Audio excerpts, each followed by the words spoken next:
Hey everybody, so I want to start this particular video on this article which I wrote on June 3rd, which was titled AI Video Games Could Revolutionize Machine Learning.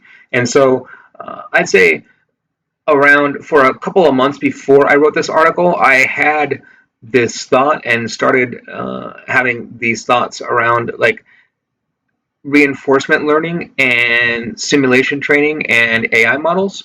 And then so if you read through this article, essentially what it is my concept for like AI video games, which are essentially like training AI models through simulated learning. And then so the reason why I bring up this paper is so I had this idea, I brought it forth, and then I realized that I needed to essentially like have a funding I couldn't self fund reinforcement learning mechanism because I myself I don't know enough about like the video games and the simulation aspect of it to like build it out myself, and then I wasn't able to like get funding for any further research on this, so I didn't research it out, but I put out all my research, and then there's a recent. I bring this up just like, and it's not directly related. There's a recently released paper and a whole bunch of resources around. It's called Robogen, which is towards unleashing infinite data for automated robot learning via generative simulation. And then essentially, this is what I look at as like my idea that I've been having in my head, and someone actually like went through and tested it out. So I'm very thankful that that actually happened, because it's to me it's a straightforward concept, and it should work on every single aspect. And then so if you watch the video here, they give their essentially it's pretty straightforward as to what it is. They start out with task proposal, and then they create scene generation. So all of it is around simulation, right? Like the model is simulating this training supervision generation, and is training itself. It's supervising itself, and then it's learning skills. So it's giving itself a task, splitting that task into decision trees, creating its own scene generation, and then creating its own supervised learning process based off of that. And then for anything, opening a door, closing a door, releasing a toy car, and then they give like multiple examples here in the gallery. So like do a headstand, fold a chair, jump backwards, do a headstand. Uh, I guess some of them, yeah, some of them are definitely repeated here. But you know, doing flips, turning on the faucet, collapsing a chair, and then you can see that some of these are related concepts, right? A lot of these are going to be related concepts because it's kind like to me, it's AI video games, right? Like you're putting these AI models into video games, and then they also have a paper that's associated with it as well.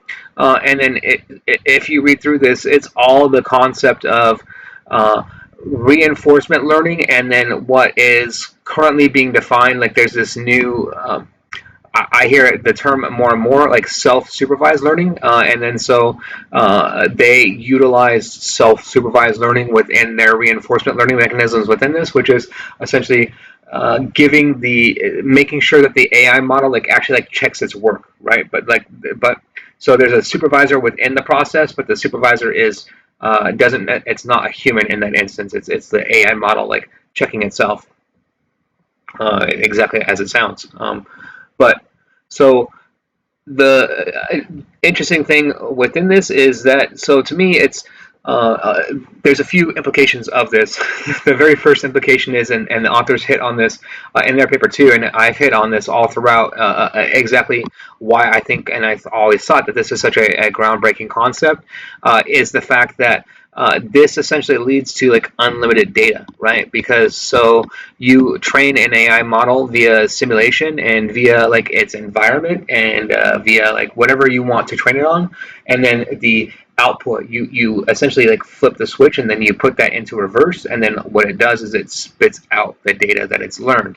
And then in a very structured format, and then so you can utilize and cross apply like that learned data across essentially like any AI model at that point, right? So it's like extremely it, like a pay it forward approach. Like it solves the data problem, and then it also you can generate unlimited data from it. And then to me, this all goes back to just a very simple concept, which is essentially like how AI models learn. And then to me, AI models, from everything that I've done with my research and everything that's coming out more and more scientifically, is that AI models learn the exact same way that humans learn.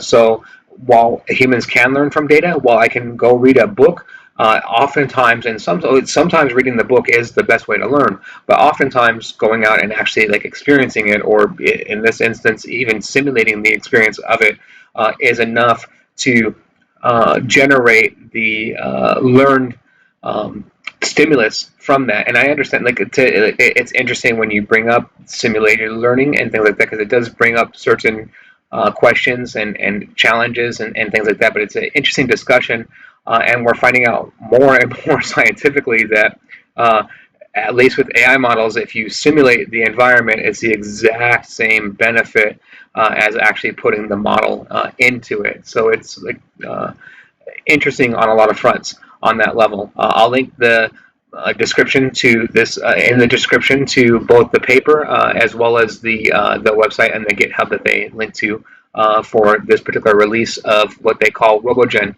Thank you very much. If you like this type of content, please like and subscribe. Thank you.